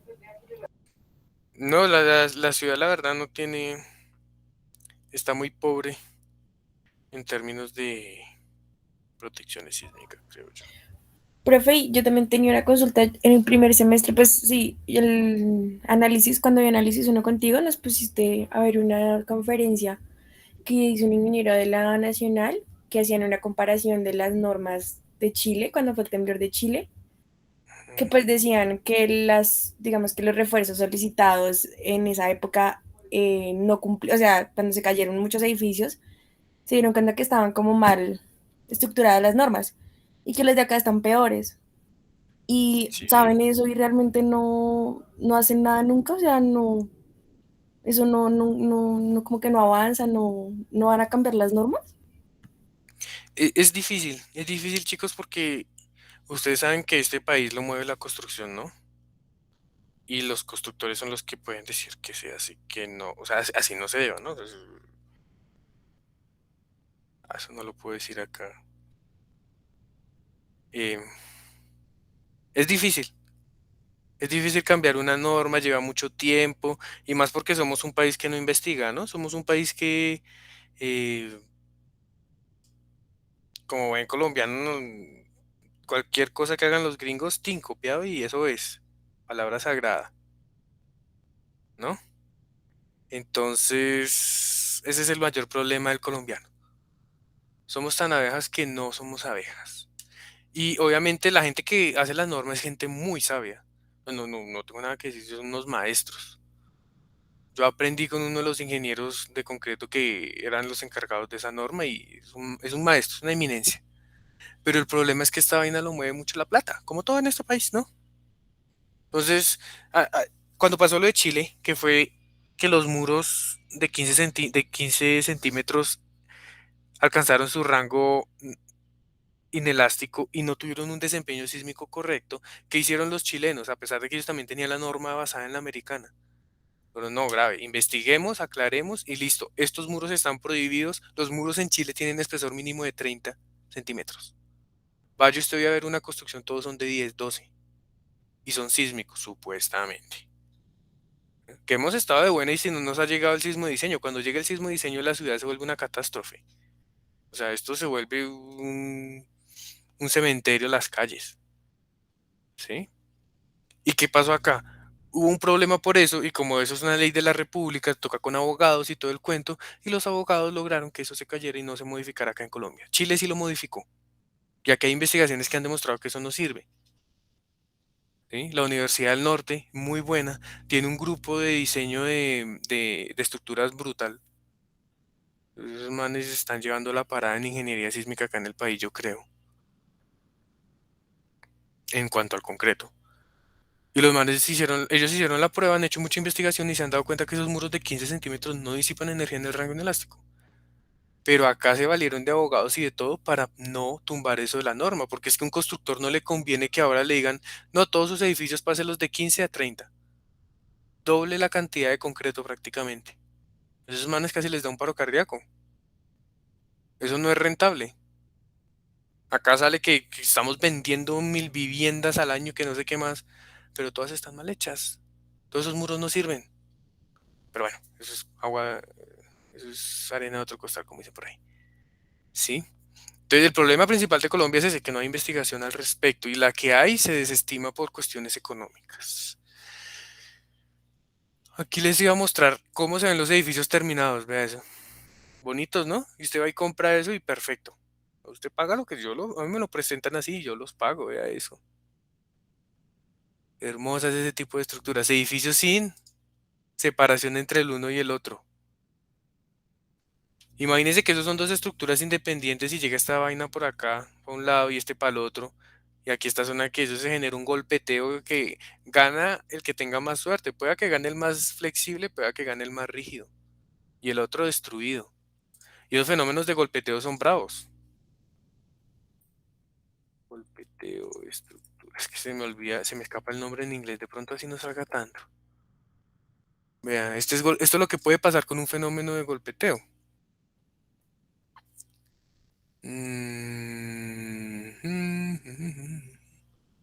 Bueno, como esto que se ve aquí a la derecha. Esto de acá. ¿Sí ven? Entonces, esto puede llegar a ser una falla por golpeteo entre dos edificaciones de distinta altura. Ahora estos tienen la misma altura. Puede generarse, no sé si haya por aquí alguna fotico de eso. Bueno, algo como este estilo de acá. Sí, el golpeteo entre esas dos estructuras puede generar algo de este estilo o algo de este otro estilo. Aquí ambos edificios parecen haber tenido la misma altura, pero este de acá de pronto fue más flexible o más rígido, no lo sabemos. Y este totalmente destruido, porque aparte del sismo tuvo que soportar el impacto de este otro, la masa de este edificio. ¿Sí? Entonces, por eso es importante también controlar las derivas. Las derivas nos permiten separar los edificios. Y esto es en un viaje que hice a fin de año. Bueno, esto también es por ahí. ¿Esto en dónde fue? No me acuerdo. 29-15.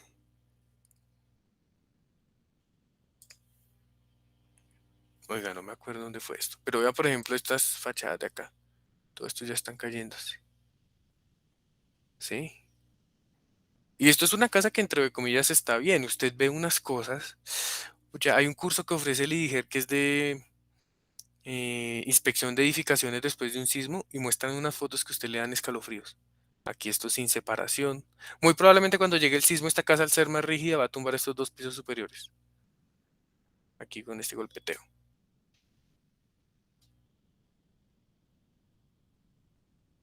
¿Sí? Entonces todas esas cositas, para eso es que sirve la deriva. Ahora, yo quería mostrarles esto de acá. Ah, bueno, esto. Vean estas columnas, hermano. Aquí hay unos hierros que, no, esto es una varilla, una rama. No hay vigas. Está construido. Esto es en un pueblito que se llama Ráquira. En las ollitas de barro y todo eso, por ahí cerca de Villa de Leyva. Y así hay mucha construcción aquí en Bogotá. Usted ahí mira sectores como Ciudad Bolívar y eso es así. Todo es así. Construcción hechiza, construcción a lo que diga el maestro o a lo que sepa la persona, ¿sí? Entonces, ojalá no tiemble. Es la conclusión de esto. Y el que les quería mostrar era esto y continuamos. Ojo con estos agujeros acá. Fíjense que estos muros están acá pegados. ¿Qué va a pasar? Este hueco genera algo que se llama un fenómeno de columna corta. Y ese fenómeno de columna corta lo que hace es que, si este es el muro, y aquí está el vacío, lo voy a colocar en verde. Entonces, usted, como los muros no están dilatados, es como si estos muros restringieran aquí la columna infinitamente. Colóquele aquí un resortico cada 12 centímetros con la capacidad de esos muros a compresión que es alta. Entonces, en sí, su columna no es esta. Su columna es esta. Pero esa columna pues obviamente tiene que resistir los mismos momentos, ¿no? Estos momentos son iguales. Y recuerden que esos momentos generan unos cortantes hiperestáticos que los calcula como la sumatoria de los momentos sobre la longitud. Si la longitud es menor, esos cortantes se disparan. Y lo que usted va a tener es una supercolumna, una columna aquí. Un chichón de columna es esa vaina. Sometida a unos cortantes brutales y destructivos que cogen y le cuartean esta vaina y le generan fenómenos de columna corta. Solamente por el muro. Columna corta. Y se generan fallas de este estilo. Como estas de aquí, fallas a cortante a 45 grados. Cuando veamos cortante, vemos que eso falla de esa forma. Solo por los muritos. Esta sería la forma correcta, vea. Todo aquí mal y aquí bien. Dilatado, separadito, con sus agujeros dilatados. ¿Sí? Y aquí está claro pues el fenómeno. Uno diseña esta columna como si se fuera a formar de esta forma, pero en realidad tiene esta deformación. Entonces todo eso son condiciones de servicio que uno debe evaluar. ¿Sí? Y estamos hablando de deformaciones laterales, pero hay otra condición de servicio que son las deformaciones verticales. Cuando usted tiene una viga, ¿usted se acuerda ya en análisis 1 que veíamos que esa viga tenía una carga y que yo le colocaba esto así, le colocaba momento, le colocaba esto así? Y que yo les decía cuánto es la deflexión en tal punto. Porque imagínese usted entrar ahorita a su casa y ver una viga flectada 5 centímetros. A mí no me gustaría, por ejemplo. Entonces, es cierto que nuestras estructuras, aparte de resistir las cargas, tienen que garantizarnos deflexiones que sean cómodas para las personas. No puede ser, o sea, no podemos permitir que ustedes vayan caminando en un entrepiso y estén como si fuera un trampolín, para arriba y para abajo cada vez que alguien da un paso, ¿cierto? Existen criterios de vibración para entrepisos, creo que el límite son 2 Hz para percepción humana. Entonces, pues eso se vuelve crítico muchas veces en los diseños. En nuestros diseños, esa verificación de deflexiones es muy importante, porque muchas veces la gente se la salta, ¿sí? Entonces empiezan a tener problemas de lositas que se flectan mucho, y si la losita se flecta mucho es tan salado que es una losita de cubierta y se empoza el agua, y póngale una carga de empozamiento a eso que no estaba diseñada para eso y puede presentar fallas. Entonces todo es como un conjunto ahí de problemitas. Entonces por eso vamos a aprender a calcular esas deflexiones en nuestros elementos prismáticos. Profe, Nosotros una tenemos, pregunta. dime, Pero, digamos, yo he visto que hay maestros que cuando construyen, digamos, hacen los muros y funden las columnas, pero ahí, o sea, con los muros. Y para controlar derivas, ¿cómo hacen eso? no, pero es que el maestro no, O sea, pues no, yo sé que no les importa, pero entonces eso no está permitido por la norma. en teoría no, pero lo que te digo, como son obras pequeñas, pues la norma, no, es, es un papel cualquiera en la obra, ¿sí? Entonces, pues no la hacen cumplir, ¿vale? Además que no es solo el material adicional que el icopor, que conseguir otros ladrillos más de perforación vertical para hacer el refuerzo, que son más costosos. La mano de obra calificada también es un costo muy alto. Consíguete tú una persona que te haga eso y te va a cobrar 1.5 veces más del que te dice, no, yo se lo hago a, a la mitad. Y entonces, pues ahí es cuando uno viene y ve estas situaciones, ¿no? Entonces, como diseñadores, ustedes deben entender que su trabajo no termina cuando usted firma la memoria de cálculo. Su trabajo termina cuando el edificio ha terminado la construcción de sus elementos. Antes no ha terminado su labor como ingeniero civil. Y mucho tiempo más. Vamos a aprender que estas deflexiones nosotros tenemos que calcularlas para tiempos hasta de 20 años. Entonces, todo lo que ustedes hagan ahorita puede repercutir en 20 años. ¿Sí? Entonces, su labor como ingenieros es evitar que el maestro haga eso. Ir constantemente ahora a revisar. Y obviamente usted no puede poner a pelear con el que le pagó el diseño. Simplemente usted hace un comentario y sugiere. Toma foticos. Si algo pasa, usted muestra las foticos y se vea, yo hice la sugerencia y pasó esto. Y ya. Eso es lo único que puedes hacer en esas obras pequeñas. Obviamente las obras grandes es así, tienen interventorías, está, ¿cómo se llama? Está, y hay unos que juegan por todo. Bravi. Hay una interventoría que jode por todo. Pucha. Sí, entonces ya proyectos más grandes sí tienen ese tipo de exigencia de tener un interventor y ahí, pues ahí prácticamente los diseños sí cumplen lo que está estipulado en su concepción. Pero estas obras así chiquiticas, ¿qué le vas a exigir una interventoría a una persona de estas? ¿Mm? Ya es deber tuyo pues ir a la obra y mirar y estar pendiente. Que, pues es una responsabilidad social. Así no te paguen eso. Es importante. O pedir no ir a la obra, pedir foticos. Mándeme foticos a ver cómo van y ahí van mirando. ¿Listo? Ah, bueno, profe, vale, muchas gracias. Bueno. Entonces, ¿qué dice nuestra norma respecto a las deflexiones?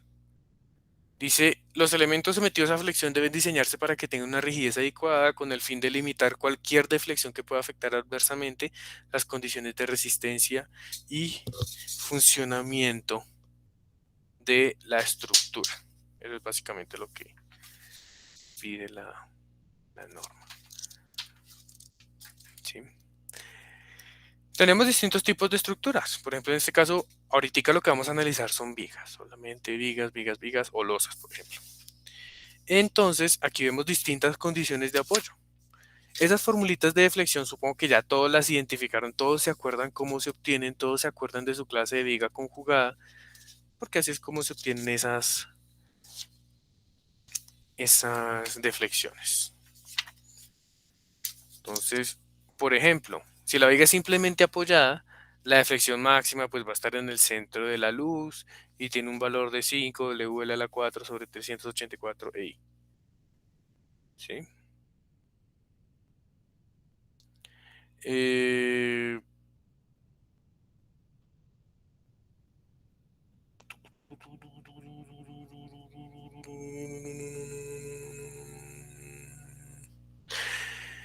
Si ya cambian las condiciones de apoyo, si ya no está simplemente apoyada, sino está empotrada, fíjense que la deflexión se reduce casi que 5 veces. W elevado a la 4 sobre 384i. Si tienes un voladizo, la deflexión en el extremo es W elevado a la 4 sobre 8. Ahora el caso de la derecha, cuando tienes carguitas puntuales, en el centro empotrada, en el voladizo, momentos, ¿cierto? Esos son los valores de deflexión para distintos tipos de cargas. Ahora, la norma colombiana tiene un apartado que es el C95, que ya lo habíamos discutido, para la altura mínima de las losas. Entonces, dame un momentico. Buscamos aquí esa tablita. Busquémosla aquí y leamos qué es lo que dice eso, como para entender un poco cuál es el problema de esto.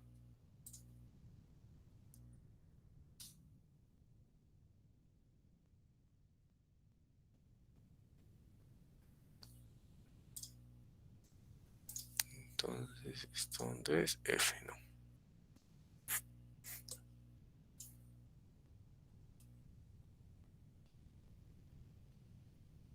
CR95. Listo. Entonces dice, las alturas o espesores mínimos establecidos en esta tabla deben aplicarse a los elementos que no soporten o estén ligados a particiones a menos que el cálculo de las deflexiones indique que se puede utilizar un espesor menor sin causar el efecto adverso. ¿Qué pasa?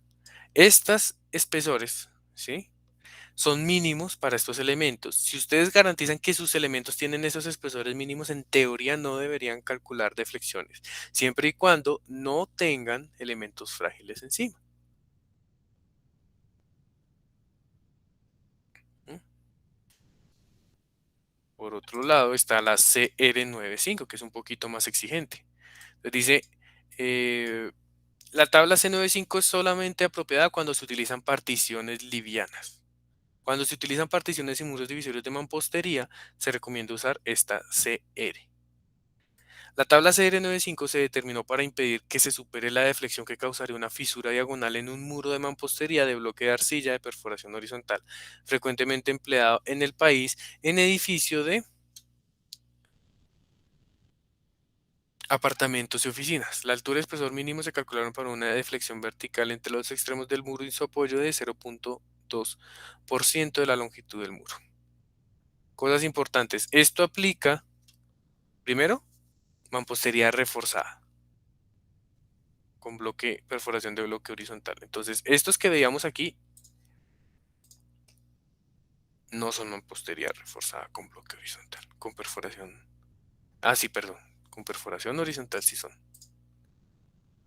Sí, sí está. Listo. ¿Qué pasa? Esto dice alturas o espesores mínimos recomendados, que soporten muros divisorios y particiones frágiles susceptibles de dañarse debido a deflexiones grandes, a menos que se calculen las deflexiones. Aquí hay una diferencia con el código ACI.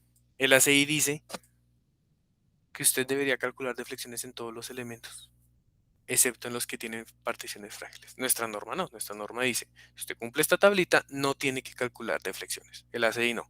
El ACI dice que siempre tiene que hacerlo. ¿Listo? Entonces, primer punto ese.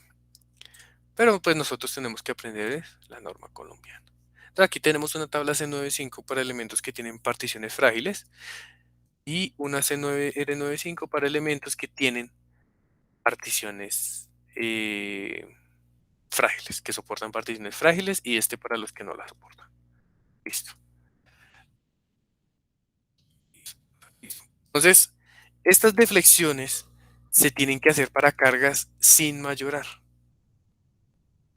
¿Vale? Las condiciones de servicio son para cargas sin mayorar. Por eso cuando ustedes calculan derivas, tienen que hacerlo con las combinaciones de trabajo, no con las combinaciones de trabajo modificando el factor de sismo, no con las combinaciones de diseño. ¿Sí? Aquí pasa lo mismo. Las deflexiones son en condición de servicio. Entonces no vamos a emplear factores de mayoración de carga para el cálculo de las deflexiones. Es importante considerar lo siguiente. Las deflexiones inmediatas, vamos a tener dos tipos de deflexiones en estos análisis. Deflexiones inmediatas, que son apenas usted construye y desformaletea, pueden ser debidas a peso propio, acabados de piso y muros en cuanto a carga muerta y una pequeña porción de la carga viva. Que usted sepa que ahí siempre va a haber tanta porción de la carga viva considerada. Esas son cargas inmediatas. Y cargas permanentes, que son cargas que se prolongan en el tiempo y generan fenómenos como el creep, como el flujo plástico, que a la final lo que buscan, lo que causan es un agrietamiento de la sección. ¿Listo? Entonces, punto 1, cargas de trabajo, para que no se les olvide. Segundo, en la realidad es difícil obtener una inercia fisurada o no fisurada en el cálculo de flexiones. Por eso, la NSR, el ACI, provee una metodología para obtener una inercia equivalente, podríamos decirla, ¿sí? Que es esta formulota de acá. Se ve larga, pero créanme que es muy sencilla. ¿Qué más dice? La deflexión inmediata debe ser calculadas cuando usando el módulo de elasticidad del concreto según C851 y el momento de inercia efectivo, pero sin tomarlo mayor a la inercia bruta.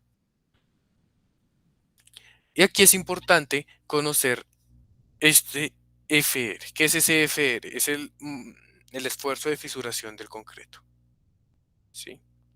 Es muy importante tener en cuenta esos esfuerzos de fisuración. ¿Por qué? Entonces, ¿qué pasa? Recuerden que nosotros habíamos dicho lo siguiente. Vamos a hacer un análisis aquí chiquitico. Supongo que ustedes tienen una viga, esta viga.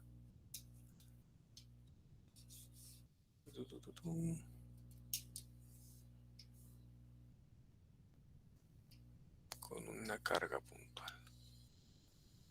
¿Vale? Entonces su diagrama de momentos va a ser algo de este estilo. Nos vamos a llevar nomás la mitad de esta viga. Después usted va a poner un refuerzo inferior.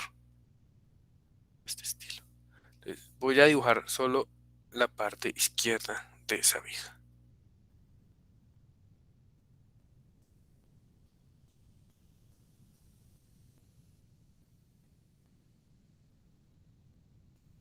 Con su barrita de refuerzo. Bien.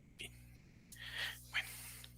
Entonces, ¿qué pasa? Miremos qué sucede en distintas secciones. Vamos a marcar por aquí una sección A, por aquí una sección B y por aquí una sección C. Entonces, cuando llega la flexión en su sección transversal, pues nosotros podemos tener tres. La primera opción es la opción A. ¿Qué sucede en esa opción? Pues mis deformaciones son pequeñas, entonces mis deformaciones unitarias no superan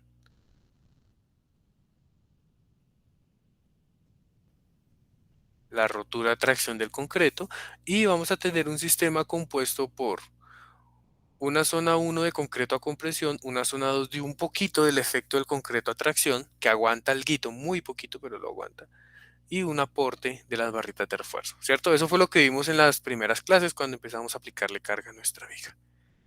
¿Qué pasa? Sabemos que esta deformación unitaria o el esfuerzo que actúa a tracción en el concreto, habíamos dicho que era entre un 7 y un 15% el F' sub C. Es decir, lo máximo que aguanta aquí arriba a compresión. ¿Vale? ¿Qué pasa cuando este esfuerzo, cuando el momento aumenta y este esfuerzo supera este sigma T? ¿Qué sucede con su sección transversal?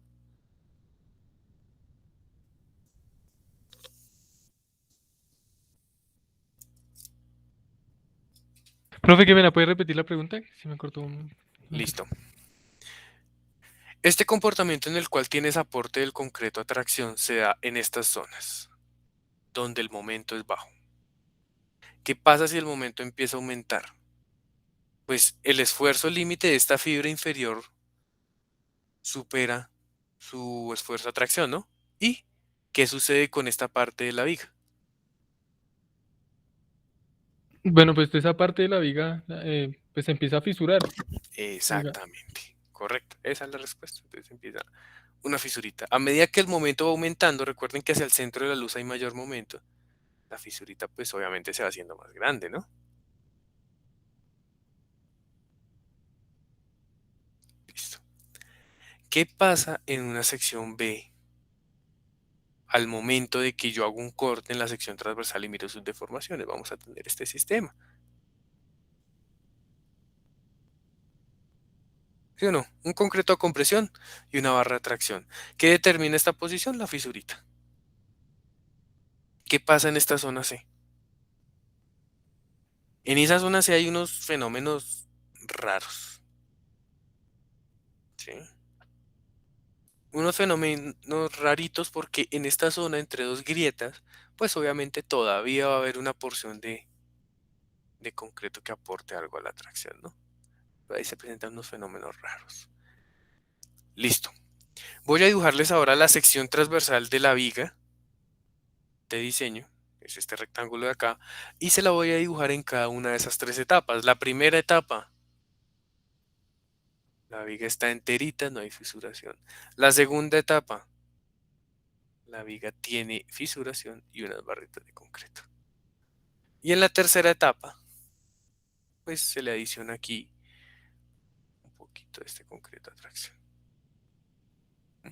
Esas tres secciones tienen tres inercias diferentes. ¿Cuál toman ustedes para el análisis de deflexiones? Porque la deflexión de esta viga acá, si vamos a la tabla, es PL a la 3 sobre 48 EI.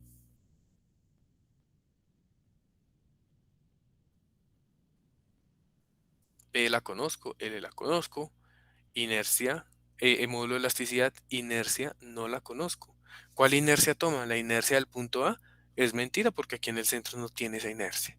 La del punto B es mentira porque la de la A no la está teniendo en cuenta. Y la C también es mentira porque no sabemos cuál de todas esas inercias es la que efectivamente está actuando.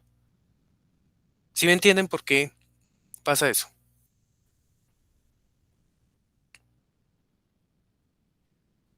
Entonces ahí es cuando la norma dice que ustedes para el cálculo de esta deflexión tienen que usar el término I sub E, algo que llamamos la inercia efectiva. ¿Qué es la inercia efectiva? Es una inercia, es una forma de calcular una inercia que proporciona como una transición entre la inercia bruta, que es esta de acá, y la inercia total de fisuración, que es la inercia con esta grieta. Es una inercia intermedia, como para no tomar ni la A, ni la B, ni la C. ¿Sí? Y esa inercia efectiva está en función de una expresión que se llama MA sobre M crítico. MA es el momento actuante de servicio. Y MCR es lo que llamamos el momento de fisuración de la sección. ¿Qué es el momento de fisuración? Es el momento en el cual empiezan a aparecer fisuras en la viga. Si yo me voy aquí a mi esquema del momento, por acá va a estar mi momento de fisuración. Entonces las fisuras se van a concentrar en esta zona. ¿Listo? Entonces la norma es sencilla, dice, SI sub E depende del momento actuante con respecto a su momento de fisuración. Si ese momento actuante que tiene la viga, pues es menor al momento de fisuración, pues el comportamiento es de una sección no agrietada. Si es superior, tiene ahí un comportamiento diferente em, con una inercia efectiva, o si no, pues con otra inercia diferente. Entonces vamos a verlo de la siguiente manera. Piensen que esto es una gráfica que tiene el momento y la deflexión. Yo empiezo a aumentar mi momento y como mi sección no ha llegado por aquí a algo que llamamos el momento de fisuración, pues el comportamiento de mi sección va a intentar respetar un rango lineal, ¿no? Elástico. Y puedo descargar y regresar a mi punto de deformación cero. ¿Sí? Esto va a ser efectivo en un rango de deformación elástica. ¿Qué pasa? Cuando yo supero el momento de fisuración, vamos a tener una aparición vamos a tener discontinuidades en el concreto que van a generar que la inercia varíe. Entonces ya la respuesta no va a ser lineal únicamente, va a ser bilineal, con una pendiente mucho menor porque la rigidez disminuye al estar fisurada la sección. Y pues eso depende del valor del momento actuante. Entonces, para un momento actuante yo puedo estar por acá en un desplazamiento en condiciones fisuradas, ¿vale? Entonces, es difícil poder decir, bueno, en qué punto está mi momento para saber qué inercia es la que yo necesito. Entonces, lo que hace la norma es plantear una inercia efectiva que es básicamente una línea recta que une este punto con este de acá.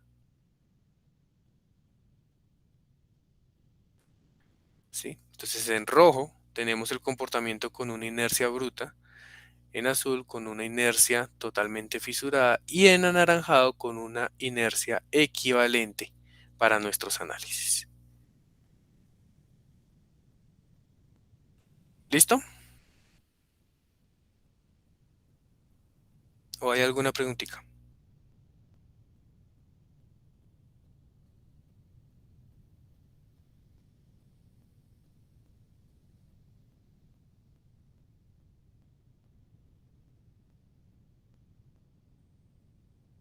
Vale. Profe, ¿eso se ha demostrado que es lineal? Después del momento de fisuración, porque o sea, yo creo que eso es muy difícil saber cómo se va Claro, aumentando digamos, por decirlo así, la altura de fisuración para saber qué tanto de inercia se va perdiendo a medida que se va, digamos, acercando al claro de la luz, al centro de la luz, perdón. sí, claro, eso es difícil. Eso es difícil. Es muy difícil decir que eso sea lineal. Pero, pues el planteamiento, la ecuación planteada por la NS, pues la ecuación que tenemos, pues sí plantea una proporcionalidad de esas inercias de I sub G y I subcrítica. Sí, lineal no va a ser. Es más, ni siquiera confío en esa fórmula. El ACI desde la versión 19 tiene otra fórmula totalmente diferente. No es un poquito diferente, es totalmente diferente desde el 2019. Hoy es 2022. Seguimos diseñando con esa formulita. ¿Listo? Entonces, bueno. En teoría ¿de qué depende esa inercia? De si la sección se fisura o no se fisura. Listo. Vale. ¿Cómo sabemos si la sección se fisura o no? Entonces, lo primero que tenemos que aprender a calcular es calcular cuál es el momento de fisuración de la sección. Entonces, la norma nos dice, puede usar esta fórmula de acá. El esfuerzo de fisuración por la inercia bruta sobre el YT. Entonces, el ACI y por ende la NSR nos permite determinar este momento crítico de fisuración tomando las propiedades brutas de la sección. ¿Sí? Esta fórmula a qué corresponde, entonces ustedes se acuerdan de una fórmula que era MY sobre I, ¿no? Para los esfuerzos. Si yo conozco el esfuerzo de fisuración, conozco la inercia bruta y conozco el YT, puedo determinar cuál es el momento que me genera la primera fisura.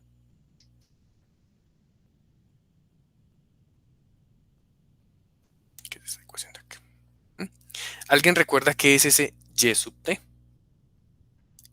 De por allá de su curso de resistencia de materiales, mecánica de sólidos. Esa está fácil. La pregunta está fácil.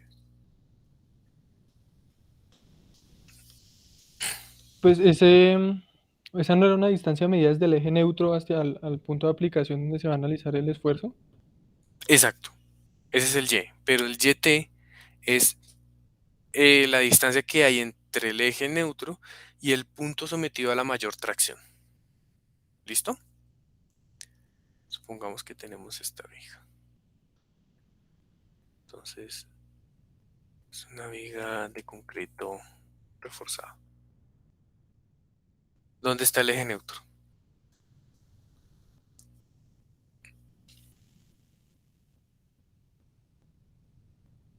¿Cuál sería el eje neutro de esa viga? Pues estaría de forma horizontal, digamos que cerca de la mitad de la sección. Cerca de la mitad. ¿Por qué?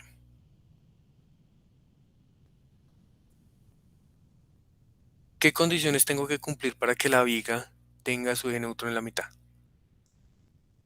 Pues para que sea exactamente en la mitad, o sea, tanto la distribución de masa como de área tiene que ser igual. Ujú. O sea, por eso dije Pero, cerca, o sea, pero tenemos a cero. Y digamos que la exacto, parte de abajo, la parte fisurada, uno siempre digamos, la desprecia. Y tiene una parte en concreto y la parte equivalente de acero. Entonces, toma un poquito. exactamente. Entonces, para encontrar este eje neutro tengo que hacer algo que se llama, uy, se me olvidó, sección transformada. ¿Sí se acuerdan de eso? Que ustedes cogen un material y lo transforman a otro. Entonces dejan una porción de concreto con un acero transformado a, con los módulos de elasticidad. ¿Sí? Volvemos el acero equivalente a concreto, como si tuviéramos un área de concreto aquí en una barrita. Y con eso determinan ese X barra. El ACI es exigente, es cruel con los requisitos, pero es benevolente. Y dice que esto usted lo puede calcular con la sección bruta. Entonces, calculémoslo de una vez. El momento crítico para mi viga sería el esfuerzo de fisuración. En este caso es 0.62 por 1, que es ese lambda, por la raíz de F'C. Por la raíz de F'C. Y este ejercicio tenía un F'C de 29.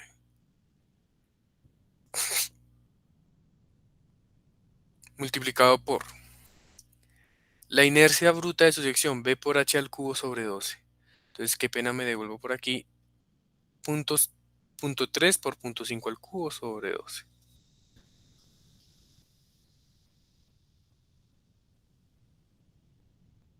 Sobre la distancia, la mitad de la altura. ¿Cuánto les da ese valor?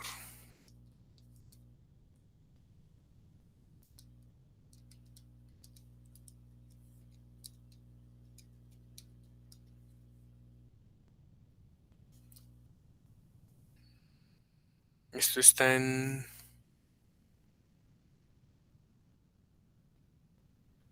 meganewton por metro. Entonces, para pasarlo a kilonewton por 1000, por este F' sub C. Este es 0.29 por 1000, por fuera de la raíz, ¿no? Entonces sería 41.7 kilonewton por metro. Entonces, si mi viga tiene un momento superior a este, tengo problemas de fisuración. ¿Está claro eso?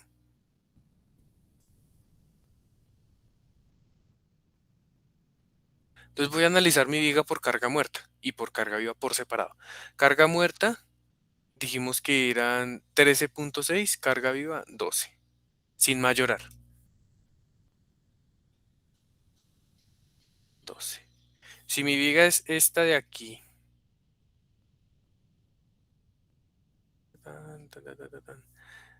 pues vamos a encontrar los momentos máximos de esta vaina. Entonces, esto es algo así. El diagrama de momentos es este. Y este pues también, pero carga viva. Entonces voy a encontrarlo rápidamente con mi hoja Excel. 13.6 y 12. Entonces por aquí llego y le digo 13.6 para carga muerta. Me dan unos momentos de 48, 70 y 88. 48, 70 y 88. Y por el otro lado 25 y 45. Eso es para 13.6. Para 12 tenemos unos momentos de 42, 62 y 78. 42, 62 y 78. Y por abajo 22 y 39. Voy a marcar en rojo donde hay fisuras. Aquí hay fisuras. Aquí hay fisuras. Aquí hay fisuras. Aquí hay fisuras. Fisura, fisuras, fisuras. Ahí hay fisuras. ¿Listo? Entonces fíjense que mi viga se va a fisurar en todos los puntos donde tengo momento negativo.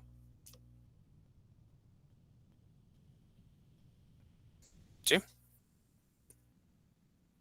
Entonces, muy probablemente en estas regiones voy a tener que usar una inercia efectiva en vez de usar una inercia bruta para estas otras en las que no hay fisuración. Pero entonces aquí no hay fisuración, pero aquí sí. Y esta viga viene apoyada de acá hasta acá. Entonces, ¿cuál inercia tomo? ¿Mm? Esas son las preguntas que uno se hace. ¿Qué pasa con el ACI 318? Entonces, uy, ahí está echando, ojalá sea pólvora. Para losas y vigas preesforzadas, los cálculos de deflexión deben basarse en sección fisurada transformada. Los cálculos se pueden basar, y aquí está la I sub E. Pero esto es para losas y vigas preesforzadas. Recuerden que esto no es un curso de preesforzado, es un curso de reforzado. Para los miembros no preesforzados, el ACI cambió esto desde 2019. La inercia debe calcularse de acuerdo a esto de acá. Fíjese que aquí ya no es una relación lineal. ¿Mm? ¿Sí? Entonces, si el momento actuante ahora es menor a 2/3, recuerden que si en lo que nosotros tenemos de la NSR10 dice que si el momento actuante es menor al momento de fisuración. Aquí no, si es menor a 2/3. Entonces, ¿qué pasa? Tome la inercia bruta. Si es mayor a 2/3, tiene que calcular la inercia de esta forma. Y obviamente eso da resultados totalmente diferentes. ¿Por qué? Creo que lo que sucedió eh, era que cuando tenían elementos con refuerzos bajos, hacia aquí lo dice, vea, como que no, o sea, para elementos con refuerzo grande se ajustaba bien la expresión anterior, pero para elementos con refuerzo bajo no lo hacía. Entonces plantearon esta ecuación que se ajusta bien para ambos. Dice, se ha demostrado que la ecuación anterior subestima las deflexiones de miembros de cuantías de refuerzo bajas, lo cual es usual en losas y no considera el efecto de la restricción. Para miembros con cantidades de refuerzos superiores al 1% y momentos de servicio de al menos el doble del momento de fisuración, hay poca diferencia en las deflexiones calculadas utilizando los requisitos anteriores y los del presente reglamento. Listo, entonces si ustedes están verificando deflexiones de un elemento con una cuantía alta, no problema, pueden usar cualquiera. Pero si están usándolo para elementos como una losa, pues no les sirve la que tiene la norma colombiana. ¿Sí? ¿Qué pasa? Recuerden que la norma es un criterio mínimo. Usted puede presentar un diseño con estas tablas, claro que puede. ¿Y se lo van a valer? Se lo van a valer porque estas condiciones son más exigentes que las actuales de la norma. ¿Listo? Entonces, ¿qué más hay por aquí? Vamos a dejar hasta ahí por hoy. No alcanzamos a ver más. Y el próximo jueves continuamos. Les voy a pedir que lean este título, C9, 5. Ahí explican todo esto. Hasta aquí, hasta el C953. C954 son elementos preesforzados que no estamos viendo. ¿Listo? Entonces, por favor, léalo. La próxima clase continuamos analizando la viga del examen por deflexiones. ¿Listo? ¿Alguna pregunta, muchachos? Profe, yo tengo dos inquietudes. Dime. Si alguno digamos, por alguna razón particular, uno tiene que hacer el diseño de una viga que no sea prismática, ¿cómo hace uno para hacer ese análisis de deflexiones? Porque bueno, yo doy por sentado que esas ecuaciones funcionan es para secciones transversales que sean prismáticas, para elementos prismáticos, perdón. Sí, qué preguntota. Y eso es lo que vamos a ver la próxima clase. O sea, ese problema que tú estás planteando en la sección no prismática. Supongo que tu viga sea así. ¿Cierto? Eso es a lo que te refieres. ¿Cuál inercia toma? Esta. Depende de la posición, ¿no? Aquí pasa lo mismo, pues obviamente no está con sección variable, pero sí, fíjate que aquí está la inercia bruta y aquí está fisurada. Las barritas de arriba. ¿Cuál de de estas inercias toma? Bueno, eso lo vemos en la próxima clase. Bueno, profe, y la otra cosita es, pues ahorita con... Es que yo estaba pensando en que yo no he visto muy bien cómo se hace o cómo se... No he visto que se tengan en consideración como el comportamiento de los nodos internos, cruces de columnas con vigas, porque pues según lo que yo veo es que pues con los requisitos de diseño para las vigas y para las columnas, como que se da por hecho de que ya esas uniones trabajan de manera adecuada, pero no sé si digamos también hay algunos requisitos para esa parte, porque por ejemplo ahorita con la ecuación de los esfuerzos por flexión asimétrica, pues en un nudo confluyen varios esfuerzos en diferentes direcciones. Entonces van a haber puntos con mayores solicitaciones que yo he visto que pues que no he visto como un análisis de ese comportamiento de los nodos, pues. Sí lo deberían hacer. En diseño sísmico se hace. Supongo que son estos los momentos que tú dices. Después llega una condición de esfuerzos aquí de compresión-tracción y aquí de compresión-tracción a este nodo macizo.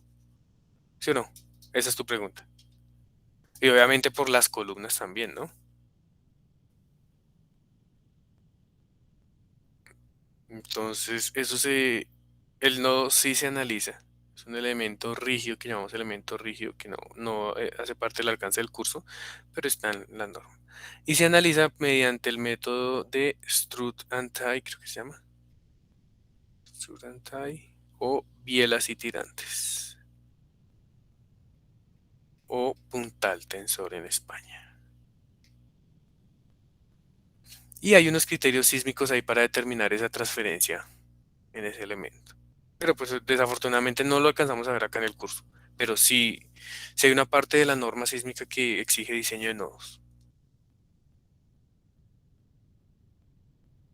Ah, ok, de acuerdo, profe, muchas gracias. Listo. Bueno, chicos. Entonces muchas gracias y nos vemos el próximo jueves. Arrancamos tempranito para que nos rinda la clase y poder hacer algo del examen. Completar nuestro. Corto, profe. Gracias. Bueno, Hasta profe, luego. gracias. Vale, chicos, que estén muy bien. Se cuidan. Descanse, profe, hasta luego. Hasta luego, profe. Gracias.